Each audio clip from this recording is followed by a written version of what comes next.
Now, I do know that your suspicions kind of got intensified by the time you noticed what they referred to as their homeschooling. Because I mean, there were things that you obviously noticed that was off. They can't read, trouble speaking, and things like that.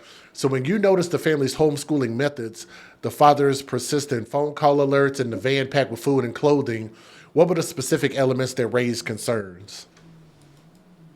Well, one was that they couldn't read at all. And if you're homeschooling, why can't your kids read?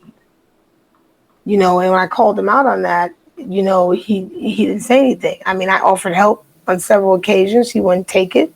He would just say, I got it, I got it. Yeah, take your time. It's a lot to really process. Not only a lot to process, but really a lot to think about because you know the story and you kind of know how detrimental that is. It's like, It's a Sometimes it's beyond detrimental because if you know them as well as I do, yeah, it kind of hurts a little bit that another human being would actually do another human being that way. And they're supposed to be your own blood. So for me, it's a little hard because I lived it every day and I'm still living it. Um, so sometimes I've told this story so many times and it's hard to talk about it sometimes. Sometimes it seems surreal. Um, and sometimes I think I might have been dreaming. There's a lot of things that I can't even say because of the case. There's a lot of things that when they do come out, it's going to be shocking to a lot of people that is this even real? let me ask you this: this man doesn't come off as an educator, does he? Like when you see him, you don't think education, smart teacher. Like you don't get those vibes when you see this dude at all. Like education is not the first thing No, that comes to your mind. no, no. He can barely talk himself. Um, he can barely talk himself, so no, he can't educate anybody. He can't educate anybody. You know, in the beginning, when he said he was homeschooling, I believed it at first. I honestly did. I believed, Jay, that he was actually homeschooling those kids. When he first started working for me, I was on him about being late all the time. And then one day he said, "Well, I come in late, Doris, because I homeschool my kids." And I said, "Oh, I'm sorry. I apologize. I didn't know." So, but after some time of noticing that they can't read and they can't write, it's like, then what kind of homeschooling are you actually doing? Right. And I offered a few times to help him, and he didn't accept the help. Let me So ask there you was not a whole this. lot that I. Let me ask you this: these persistent phone alerts, these ain't just regular alerts. Would you want to kind of give? Can you kind of explain as far as these phone alerts? They're more like Amber Alert type deals or They something were like different. they were like Amber Alerts. Like we would be in a certain part of the building, and he would be in a certain part of the building. He would literally come to where we were working at and say, "Hey, did you hear about this?" And it would be in like he came from New Mexico. So the alerts would be from New Mexico, maybe California. And I'm thinking, why would somebody walk around with alerts? Now that was another red flag. Why would you walk around with alerts on your phone?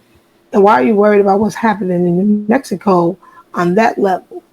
So I had to take that and put it in the back of my brain saying, okay, something's not right with this guy. So those are the times that I would it would be a red flag, and I would think about, okay, something's going on with this guy. And then when I looked him up, I did find out that he had in the 90s he had a charge for rape and kidnapping rape of a minor, which happened to be his niece. Wow. And Hold on. Hold so on. Hold on. Can you? It's a lot to process. Can you give me that one more time? Say that one more time for me. in Chicago early on. See, and I found this out early on after all the phone alerts, the van. When I kind of figured out there he's a runner, I looked him up and I found out that he had a charge of kidnap and rape of a minor, Wow. and that was one of the main things that made us really start paying attention. I came back to work. I told my VP and I told one of my store managers, and I said, "Okay, this guy's creepy. Maybe these kids are kidnapped." So we started looking. At least one of them we thought was kidnapped. The one that she looked nothing like anybody in their family, and we thought she was kidnapped. So we spent plenty of nights up looking for her, looking to find out if she was missing in New Mexico, California, because he had been both of those places. And she was old. She was older now. She was like actually right. She was 16 when I found that out. They were here the first time. So when he left, it was real. It was heartening. It was hard because we didn't know if he was ever going to bring his kids back to this building because of how close we were getting to them and some of the things that I was asking. He didn't know I knew about the record. I'd never told him. So he's a pedophile on record. Oh, 100%. And I looked to see if he was registered here, and he wasn't registered in Oklahoma. So that was another thing. So I spent countless nights trying to figure out how can I get him arrested. I'm sorry to say that, but I did. So that at least they can figure out that he's a pedophile and get him away from his kids. But there was nothing we can do. We tried. We tried. People ask me all the time, well, why didn't you do it sooner? And do what? So they can run? So if I would have told, DHS, can you go look into the kids? He would have ran. He would have been gone. He was the day that the police came to pick him up. He was running.